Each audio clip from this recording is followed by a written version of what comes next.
ปอมแต่ยักษ์โตน่ะได้10 ปลายโตขายแล้วบ่ขายไว้แค่จำมาเลยขายผู้ฟับรถเลยกระปอมแล้วก็ได้ขายเลยเนาะจะกินก่อนกระปอมต้องมันขายอะไรได้เท่าไหร่น่ะได้เงินเท่าไหร่ได้10 ปลายพันโอ้ดูได้น้อยได้ดีไปซื้อยังได้เงิน10,000เอาไว้เออเงิน10 ปลายพันขายกระปอมเขียนบ่ได้บ่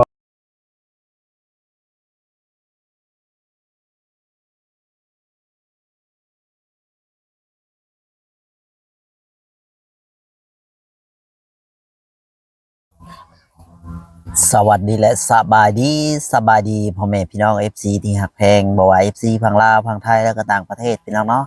ก็ยินดีต้อนรับเข้าสู่ช่องเบาจอยชาแนลอีกแล้วพี่น้องเอ้ยเส้นเก่าเส้นเคยเนาะวันนี้เบาจอยก็ได้มาถ่ายคลิปดีอยู่ที่เพื่อนอีกหลังนึงพ่อแม่พี่น้องเนาะก็ถือว่าเบาจอยบ่เคยถ่ายจักเทื่อดอกพ่อแม่พี่น้องเนาะเป็นครั้งแรกจังใดก็ฝากแม่ FC ฝากเป็นกำลังใจในเด้อมื้อนี้ก็ได้พี่น้องเอ้ยมื้อนี้ก็มาหาทางอีกน้องคนนึงพี่น้องเนาะบ่เจอบ่เคยมาจากเทื่อดอกปะทางบ่าวลาวเพิ่นเข้าไปก่อนแล้วบ่เจอก็สิเดินทางเข้าไปตามหลังพี่น้องเนาะปะเรื่องราวเป็นจังใดพ่อแม่พี่น้องคือเห็นครอบครัวเฮือนเพิ่นคือหลังน้อยๆแท้พี่น้องเนาะโอ้เฮือนชานบ้านแป้นเพิ่นก็ได้พี่น้องเอ้ยเก่าน้อยเบิ่งนั่นได้พี่น้องน้องอย่างไรเนาะสื่อเสียงเรียงน้ำเนี่ยได้บอกเคย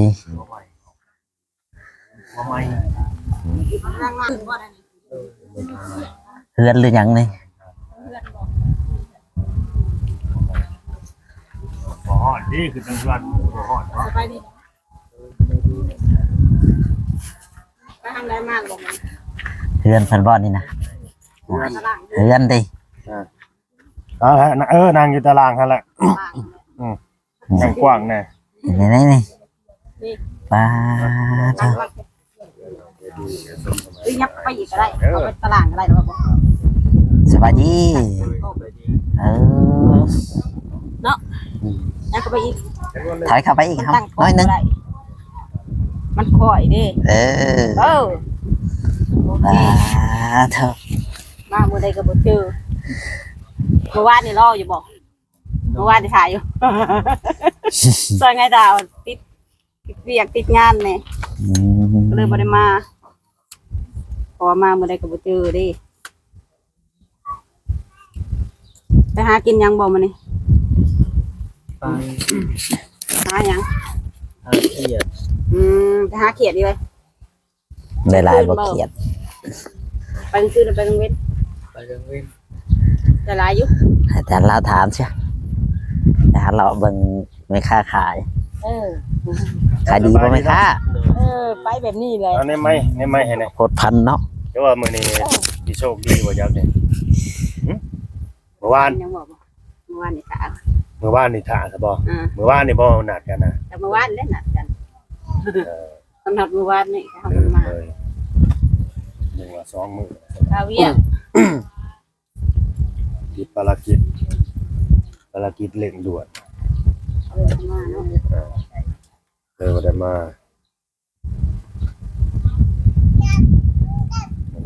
มีโอกาสมา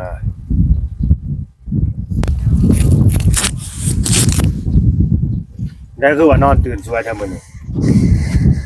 ไปสิได้เมื่อคืนนี่ไปหาหยังไปหาจับกระป๋อมจับกระป๋อมแต่ยักษ์โตน่ะได้10 ปลายโตขายแล้วบ่ขายไว้แค่จำมาเลยขายผู้ฟับรถเลยกระป๋อมแล้วก็ได้ขายเลยเนาะจะกินก่อนกระป๋อม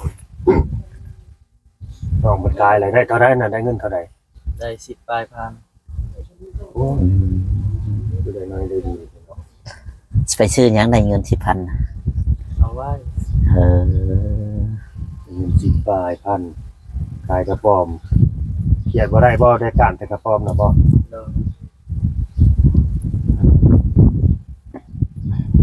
ยังบ่ได้กินข้าวเช้าบ่มื้อนี้หรือว่าจังได ยัง บ่ได้กินข้าวเช้าอยู่คิดว่าสิกินข้าวเช้ากับหยัง บ่จัก ยังบ่ ใส่สูตรนี่บ่ไปการกระปอมเมื่อคืนนี่นะ บ่ แล้วว่าใส่สูตรตัว เดี๋ยว นี้ไป นี้ การ ซื้อมาให้ ตัวนี้บ่ อืม ตัว เอ นี้ อ ส่งมาใส่พอดีบ่ โดย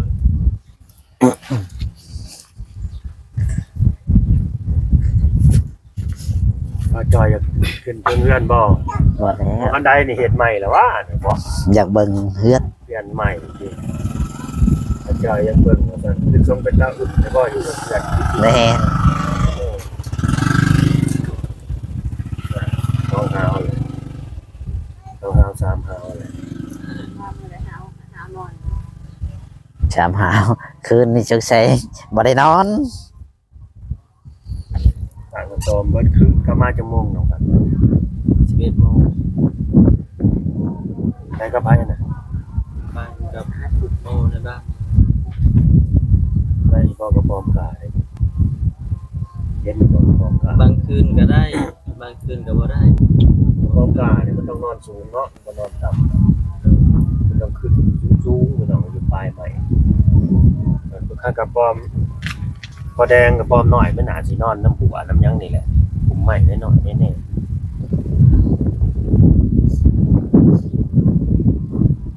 ชีวิตน้องคนนี้บ่มีอนาคตเลยพี่น้องมองบ่เห็นอนาคตจะมองเลยอันนี้คือเว้าตรงๆแล้วก็เล่านี่บ่ได้เว้าแบบเขาเรียกว่าบ่ได้บูลลี่แล้วก็บ่ได้เว้าเหยียดให้น้องได้ มีอยู่ทางเดียวที่ แม่นบ่น้องพัด ไปเฮ็ดเวียกบ่ ทางกรุงเทพ ไปเฮ็ดเวียกนะ คิดเห็นอนาคตเจ้าของบ่ บ่ มองเห็นอยู่คิดว่าสิเอาสิเฮ็ดได้เอาได้กับชีวิต อืม บ่จัก นะ บ่จักเลย ห็นบ่น้องบ่ฮู้ เอา หยัง แล้ว บอกว่ามีอยู่ทางเดียวคือไปทำงานกรุงเทพ ไปตั้งตนตั้งโตหาเงิน หาเงินมันก็สิได้เป็นก้อนอีก เออ เคยไปบ่ บ่ อยากไปอยู่บ่ ไปบ่ว่าเราสิพาไป อยากบ่หรือว่ายังบ่อยาก มันก็อยากไปบ่ว่าแต่ ยังบ่ บ่กล้าได้บ้านเบอร์ก็ยังบ่มี 16 ปี แต่ก็ได้16ปีได้นี่นะ เออได้16 ปี แม่น คือว่าแล้วหมู่ปู่เคยไปอยู่บ่งานกรุงเทพ บ่ โอ้แล้วเหนื่อยแล้วมีใครอยากไป เจ้าบ่คิดอยากไปบ่ผู้เดียวแบบว่า ไปหาเงินหาคำให้เทือนเฮ็ดชานตัวเองนี่บ่อยากไปบ่ ไปแต่บ่กล้า เราอยากไปแต่ยังบ่กล้า ถ้ามีหมู่นี่กล้าบ่ โดย เออ ต้องคนบ้านเดียวกันบ่หรือว่าบ้านใดก็ได้ บ้านใดก็ได้แต่ เออ ถ้ามีหมู่น่ะได้อยู่เนาะกันพอให้ไปคนเดียวนี่บ่กล้า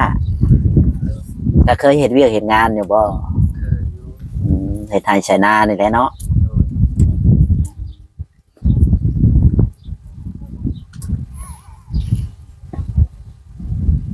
แล้วข้าวน้ำแล้วนึ่งกินเองบ่ เอาน้ำปลา อืมเอาน้ำเพิ่นแล้วก็หาอยู่หากินมาให้เพิ่นเฮ็ด โดย ก็คือจะ ไปหยังบ่บอกก่อนว่าอันใดให้ดอก มันทันได้หายดิ คือเอาเครื่องมาห้องนอนนี่บ่ยันไฟใหม่บ่บ่ได้สูบยาบ่ บ่ให้มันนม ให้มันนุ่ม โดย เจ็บหลั เอา ง แล้ว เจ็บหลังเจ็บแอว ไผจะเฮ็ดให้นี่เฮ็ดเอง โดย เออ เจ็บหลังเจ็บแอวก็เลยเอาเปลืองมาเงยหน้าในตี้เฮ้ยแล้วก้มหน้าก้มตาอยู่คือว่าอายว่าเขินนี่ คือบ่เห็นหน้าเห็นตาดิ เขามาหากันหลายเทื่ออะไรก็ยังสิบ่ชินเนาะน้องพัดนี่ยังอยากอายเด้พี่น้องเอ้ยก้มหน้าก้มตา เดี๋ยวเบิ่งกล้องรถแล้วนะบ่สู้หน้าคนบ่ ให้ผู้รักผู้ใหญ่เพิ่นเฮ็ดหน้าเห็นตาแหน่น้องก็บ่ได้ขี้เหร่ขี้หลายได้พี่น้องเอ้ยเพราะหน้าเพราะตาอยู่ต่างแต่ว่าอยู่ในครอบครัวที่ว่าลำบากนั่นแหละอนาถามันก็เลยแบบแนวใด ความอยู่ความกินแล้วก็บ่ได้คอยดูแลเจ้าของหาของอยู่ของใช้ก็บ่มีแบบนี้นะทุกอย่างนะทุกอย่างหลายกว่า อืม น้ำก็อาบก็จักได้จูสบอกสบู่หรือบ่ ได้ชูอยู่บ่ บ่ต้อง ใช้อยู่ ใส่อยู่เนาะ โดย ไปซื้อมาใส่ได้เป็นบ่าวเป็นหนุ่มเป็นบ่าวเลยแม่นสิ เดี๋ยวให้ตอนนั้นนี่ก็บอกสื่อสบู่สื่อ แม่นสิเฮ็ดเจ้าของมันยืดมันยีดได้มันเกี่ยงมันหมื่นนี่ได้ แขวกระทูอยู่บ่ โดยอยู่ ดูอยู่เนาะแล้วไปเว้านำผู้สอบผู้เช้าไอ้เอาอันหน้านี้เด้อ มีแล้วบ่ผู้สาวนะ ก็ บ่ บ่บอกผู้แสบผู้เช้าก็เว้าน้ำหมูน้ำขู่แหละ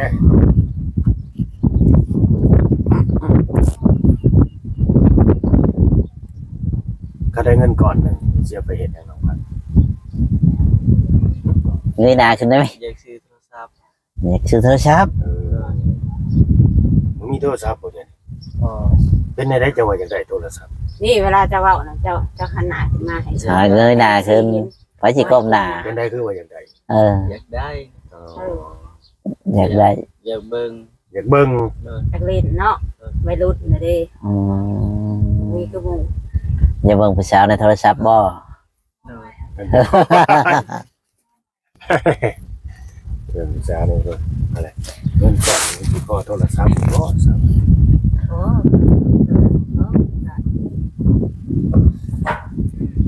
สิบเบิร์ดสมมติเอาเงินให้ก่อน โอ้700,000ก็มีบ่แม่นบ่โทรศัพท์ มี อันนี้ สิได้อยู่บ่ล่ะ คิดว่าสิได้อยู่บ่ ได้แต่บ่แม่นว่ามันหมดบาทเดียว เหลือเงินเท่าไรจะได้น้องครับเงินในโดนเหลือเท่าไร เหลือ50 เหลือต่อ50 โดย เงินที่บ่าวลาวเคยเอากลับมาให้นี่เบิดแล้วเนาะเหลือ50เท่านั้น โดย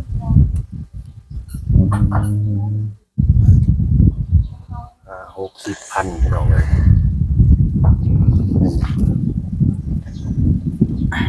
อันนี้ก็มีทั้งผู้หลักผู้ใหญ่เพิ่นเด้อเพิ่นฝากเงินมาเป็นน้ำจิตน้ำใจแล้วก็น้ำใจเนาะมีสงสารเราช่วยเหลือสงสาร หาบ่ได้เนาะหาได้เล็กๆน้อยๆบ่แม่นว่าบ่ได้ ฝากมาสวยเรือน้องเอาไปใส่ใจในสิ่งที่จำเป็นแต่ว่าน้องเพิ่นว่าจะได้โทรศัพท์แล้ว เคยสิซื้อโทรศัพท์อยู่ สิได้ไปซื้อโทรศัพท์แล้วบาดนี้ ได้เลยจะไปซื้อโทรศัพท์บ่ โดยถ้ามันถูก แล้วมันก็ไปซื้อเนาะ โดย ถ้ามัน เอาให้เอามือสองเด้อโทรศัพท์เด้อ ได้อยู่ว่ามื้อสอง โดย เพราะว่ามือหนึ่งนี่สิบ่พอ มื้อหนึงบ่ได้เนาะ เป็นฝากเงินมาให้นี่75เหรียญพี่น้องเอ้ย อืม 75ดอลเงินต่างประเทศเด้ตอนแรกเป็นเงินกีบออกมาเป็นทีเรียบร้อย75ดอลก็ไหลเป็นเงินกีบแบบไหลเต็มๆเลยก็ล้านปลายบ่ได้น้องพันสิบ่เหลือบ่โทรศัพท์ ได้อยู่ ได้อยู่เนาะให้มันเหลือได้ให้มันเหลือไว้ โทรศัพท์นี่เท่าไหร่สิไปคำถามเบิ่ง ประมาณ800,000ก็ได้บางที อืม ให้มันเหลือได้ให้มันเหลือไว้ ถ้าเอาเครื่องประมาณนี้แหละ พอใช้ไว้จ่ายเนาะซื้อหัดซื้อนี้เวลาจำเป็น คือสมมติเป็นป้าเป็นลุงซะเป็นเห็นว่าน้องได้เงินเนี่ยนี่เพิ่นก็บ่ได้ว่าหยังบ่เพิ่นบ่ได้มาขอมาหยังบ่ เพิ่นว่าอยู่ ว่าบ่ โดย อืม เพิ่นว่าได้ๆเนาะ อืม เพิ่นจะขอได้นี่บ่หรือว่าจังได๋ เพิ่นอยากขอ อ๋อให้ป้าให้ลุงเนี่ยกว่าจังซั่นจังซี่ประมาณนั้นบ่ โดย ฮ้วยเฮ็ดให้ได้สบาย เจะสิได้บ่โทรศัพท์ ให้ก็ให้เพิ่นอะไรนิดหน่อยหั่นแหละ 4-50ก็ว่าไป อันนี้ก็เงินนี่ทั้ง ให้อยู่บ่ ล้านห้าแสนเด้อล้านห้าแสนนี่จะให้เพิ่นจักแสน จักแสนเนาะน้ำใจเจ้า เพราะว่าเราก็สิเอาไปซื้อโทรศัพท์เด้ปาดตัวล้านห้า อ๋อคือได้หลายแฮะ ดีใจอยู่บ่ ใจอยู่ อืม ดีใจเนี่ยได้ยังบ่ทันได้ให้ครับ ดีใจไว้ก่อน ดีใจได้ยินก็ดีใจเนาะ เออ เราดีใจไปก่อน แล้วแนวหายซับเป็นหวีอยู่บ้านเนี่ย จับไปนี่เด้อจับไป ให้จับแบบนี้เป็นบ่ เลย เจ้าไปนั่งให้แล้วนะใกล้ๆนะ ก็บ่เข้าไป เป็นยังไง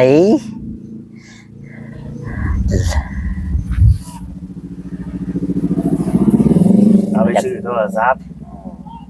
แล้วก็ให้ลูกให้ป้าเพิ่นผู้ละเล็กละน้อยเป็นน้ำจิตน้ำใจเนาะเพราะเพิ่นก็ว่าไว้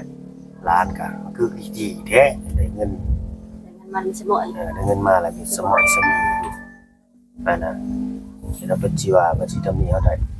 แต่ถามว่าเพิ่นมีเพิ่นก็สิคือสิบ่ว่าหยังโทรศัพท์ไปดังกินกัน ของข่อยนะ แต่ว่าของน้องพัดบางท่านบ่มีเนาะเด้อพี่น้องเด้อเงินล้านหาดิวปาดก็เป็นอยู่เลย ได้เลี้ยวเบิ่งนะมั้ยเอาเลยพอได้อยากเลี้ยวเบิ่ง จะไปใหม่ๆเนาะ ไม่ได้ซึ้ง เห็นได้ไหม จับ จะเป็นบ่เออ อันมา เดี๋ยวขึ้น อันมาเดี๋ยว อย่าบังตัวเองเด้อรอบเราเอาเดี๋ยวกล้องโอเค เก็บเลย ได้แล้วก็ได้สิได้โทรศัพท์เดี๋ยวมื้อหน้าสิมาถามมาได้อีกบ่โทรศัพท์นี่ มันได้ได้ เรือเท่าไหร่ เออ ให้มันเหลือเท่าใดบาทมันซื้อโทรศัพท์ซื้อเท่าใดเหลือเท่าใด เข้าใจได้ว่ะเออ บุญหล่นครับเคยได้บ่เงินซ้ำนี่ตั้งแต่ เกิดมา ได้ใหญ่มาซ้ำนี่ไปหาได้เก็บเงินซ้ำนี่ จัก บ่ มื้อจักเดือนจักได้ บ่เคยเนาะ เคยได้เนาะ สิใช่เนี่ยได้ยังสิหมดนี่ ไปซื้อโทรศัพท์กับเบิดเลย ถามน้องเพิ่นเอาเบิ่ง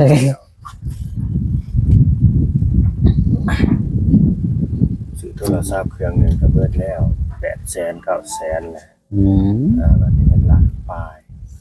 เหลือเล็กๆน้อย เหลือเล็กๆน้อยๆ ๆ5-6แสนนี่แค่เนาะ ให้ลูกให้ป้ามันแน่จังเหลือน้อยเนี่ย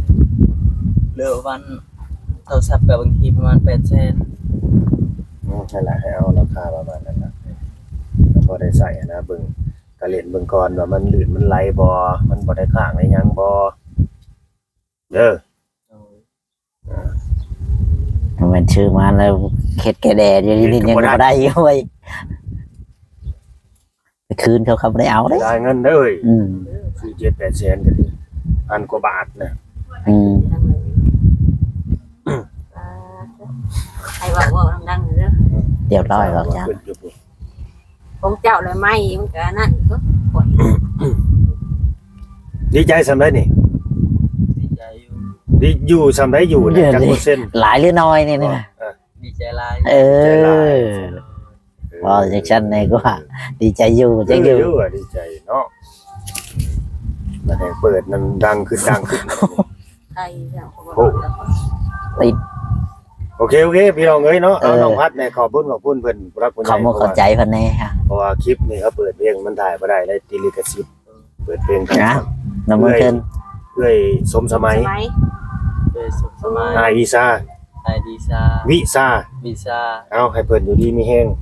ไอยูดีมีแห้ง ที่ลึก ร่ำให้รวย ให้ลำให้รวย ให้โชคให้มานเด้อ ให้โชคให้มานเด้อ ยังทำยังไปขึ้นให้เกินเนาะบ้านนี้สะพานบุญเด้บ้านนี้พ่อในสะพานบุญดู พานให้บ่าวลาวได้ไหม เดี๋ยวเข้าไปเลย เขา เอาก็ให้เจ้าอยู่ดีมีแฮงเด้อบ่าวลาวเท้าไล่ที่เป็นสะพานบุญให้เขาบอกไปตี เจ้าดีมีแห้งเด้อบาลาเป็นสะพานบุญให้ ให้ร่ำให้รวยเขา ให้ลำให้รวยให้อยู่ดีมีแห้ง ก็ตามนั่นแหละเนาะโอเคพี่น้องเอ้ยเฮาก็สิได้จบคลิปเป็นซ้ำนี้แหละเนาะสบายดีน้องพัด โดยสบายดี เลย เดี๋ยวมื้อหน้าสิเข้ามาเบิ่ง นี่เลยพี่น้องเนาะเพื่อนของเพิ่น